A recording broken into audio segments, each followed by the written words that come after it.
वंदे मातरम मित्रों। सत्य घोष के यूट्यूब चैनल पर आज हम चर्चा करेंगे 4 जून को क्या आएगा नतीजा।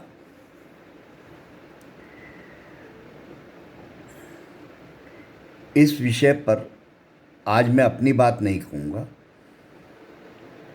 पर देश में राजनीतिक विश्लेषण करने वाले, देश की राजनीतिक पार्टियां, खासकर विरोधी दल और इसके अलावा वो लोग जो चुनाव को लेकर समय समय पर क्या कहते रहे और आज क्या कह रहे हैं, इसमें छुपा है 4 जून का परिणाम। नरेंद्र मोदी लगातार इंटरव्यू दे रहे हैं, टीवी चैनल को भी और अखबारों को भी। उनकी बॉडी लैंग्वेज क्या कहती है, वो साफ दिखाई देती है कि फुल कॉन्फिडेंस में है।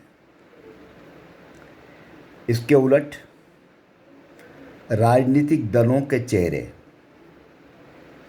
हम 4 लोगों की ही बात करें, राहुल गांधी, तेजस्वी यादव, अखिलेश यादव और ममता बनर्जी, इनके स्वर और इनके चेहरे राजनीतिक विश्लेषक जो पढ़ लेते हैं, उसको यदि आप ठीक से पढ़ेंगे तो चेहरों पर भय और सच साफ है और स्वर में झूठ है। स्वर कार्यकर्ताओं को एकजुट रखने के लिए है कि हम जीत रहे हैं, हमारे को बहुमत मिल रहा है, और चेहरा इस भय से ग्रसित है कि चुनाव हाथ से गया।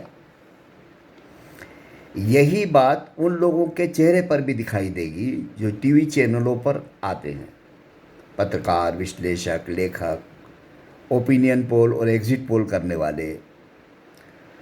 आप यदि उनको लगातार सुनते रहे हों और उनका अध्ययन करते रहे हों तो पिछले 2-3 दिनों में उनके स्वर बदल गए। वे बीजेपी को 272 के नीचे और एनडीए को 325 से ऊपर मानते ही नहीं थे। अब वे कहने लगे हैं कि राजनीतिक दलों ने, खासकर विपक्ष ने और कांग्रेस ने, मौका चूक गए, अन्यथा मोदी इस बार नहीं आते। सीटें नहीं बता रहे हैं, अब भी वो उसी स्वर पर कायम है। योगेंद्र यादव ने तो मान लिया कि नरेंद्र मोदी जो कह रहे हैं कर सकते हैं, फिर भी वो कह रहे हैं कि बहुमत से दूर रहेंगे। एक तरफ आप कह रहे हैं कर सकते हैं और फिर बहुमत से दूर रहेंगे, तो 4 जून को टीवी चैनलों पे अपना चेहरा दिखा सकें, इसके लिए वे परिस्थितियों को अनुकूल बनाने में लग गए। लेकिन राजदीप सरदेसाई ने बहुत अच्छी टिप्पणी की है और उन्होंने कहा है कि ये चुनाव राम, राशन और शासन, खासकर महिलाओं को मिले लाभ शासन के जरिए, नरेंद्र मोदी को अपना लक्ष्य पाने में मदद कर रहे हैं। यही बात मैंने भी आपसे कही थी पिछले वीडियो में। यशवंत देशमुख जो ओपिनियन करते हैं, एग्जिट पोल करते हैं, संजय कुमार जो ओपिनियन करते हैं, एग्जिट पोल करते हैं, ये बैलेंस करने में लगे हैं। शायद इनके पास जो फीडबैक आ रहा है वो कड़ी लड़ाई का आ रहा होगा, और प्रदीप गुप्ता जो ईमानदार विश्लेषक माने जाते हैं, उनके बारे में ये आम राय है कि अगर उनने कह दिया तो वो नतीजे ही है। एग्जिट पोल जो वो करते हैं, और वो 1 जून को आएगा।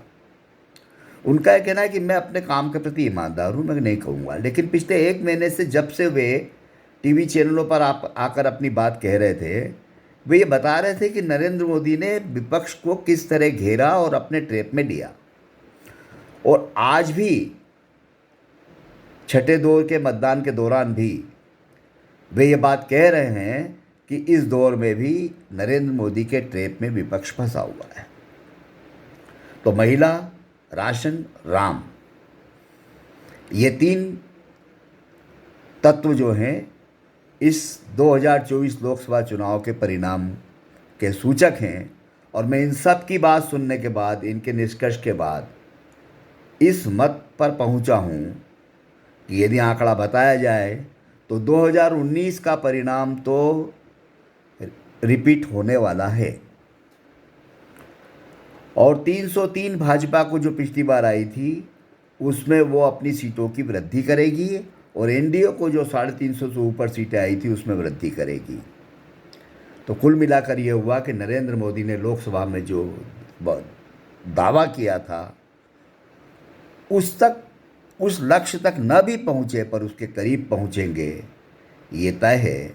फिर भी 4 जून को क्या होना है, पत्रकारों, विश्लेषकों, ओपिनियन पोल करने वाले, एग्जिट पोल करने वाले, टीवी पर अपने दावे प्रतिदावे करने वाले, सत्ताधारी दल के भाजपा के और देश के प्रधानमंत्री नरेंद्र मोदी और विपक्षी दलों के चेहरे, बॉडी लैंग्वेज ये बता रही है कि नरेंद्र मोदी को सत्ता में आने में कोई रुकावट नहीं है।